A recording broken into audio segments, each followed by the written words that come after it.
Thanks for joining me this Friday, the 4th of July. I'm Grady, Senior Market Analyst with Bell Direct, and this is our weekly market update, the first of FY26. Happy new financial year. Let's dive into the key takeaways from FY25 and the outlook for FY26.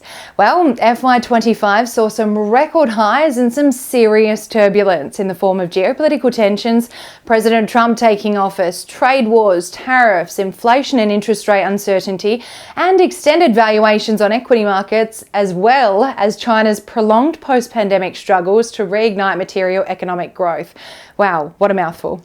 Market heavyweights, safe havens and AI were the key drivers of share market topping new records in FY25, despite headwinds just mentioned. And it is important for investors to understand, though, that while the ASX 200 posted a 10% gain over the last financial year, it was not a broad rally and was primarily driven by the financials, discretionary and tech sectors. It was a very tough year for our materials stocks.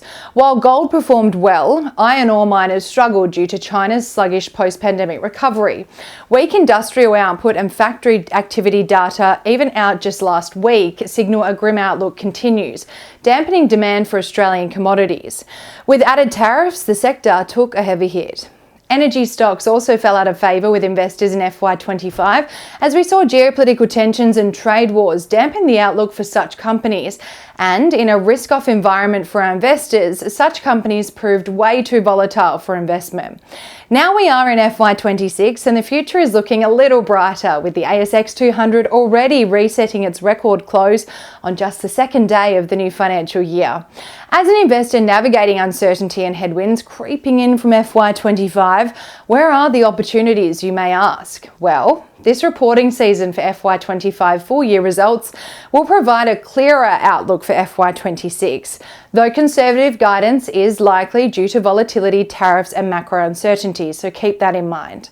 The market expects single-digit earnings growth for FY25 with subdued consumer demand, higher interest rates and factors like Trump's tariffs and geopolitical tensions impacting the second half of results. However, with rate cuts on the horizon in FY26 and trade war tensions easing, the likelihood of a stronger FY26 across the board is gaining momentum. Several healthcare companies are expected to report key clinical trial results in FY26, presenting attractive opportunities, particularly as companies approaching commercialisation are well positioned in the currently undervalued healthcare sector.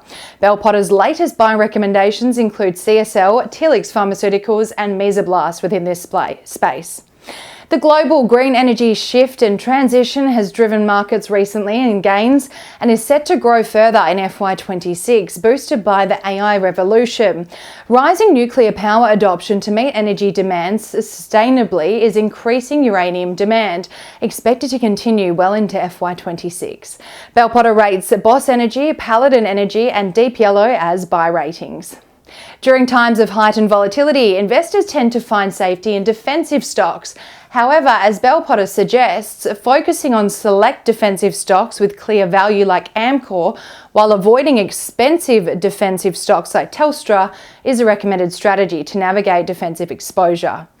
Bell Potter's outlook for FY26 is cautious optimism, with hopes and signals of more rate cuts to come as inflation drivers remain contained, while uncertainty and rising geopolitical tensions have unlocked an opportunity to invest in the high-growth defence sector through the likes of DroneShield or Austal. If the RBA continues cutting rates in FY26 as is expected, the discretionary and REIT stocks stand to benefit. Lower rates reduce borrowing costs, encouraging consumer spend on non-essential goods, and for REITs, cheaper financing supports expansion and higher dividends, making them attractive to investors. Both sectors should see good growth on consumer front and capital flows over FY26. Locally, from Monday to Thursday, the ASX 200 posted a 0.53% gain as material stocks surged 6.3%, while financial and staples stocks fell 2.38% and 0.26% respectively. Clarity Pharmaceuticals was the winning stock on the ASX 200 this week with a gain of 16.7%, while Helia Group tumbled almost 19% after losing its second major contract in as many months.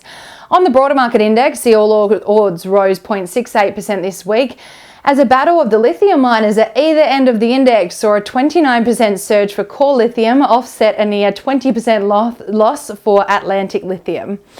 The most traded stocks by Builder Act clients this week were CBA, BHP, CSL and Telstra.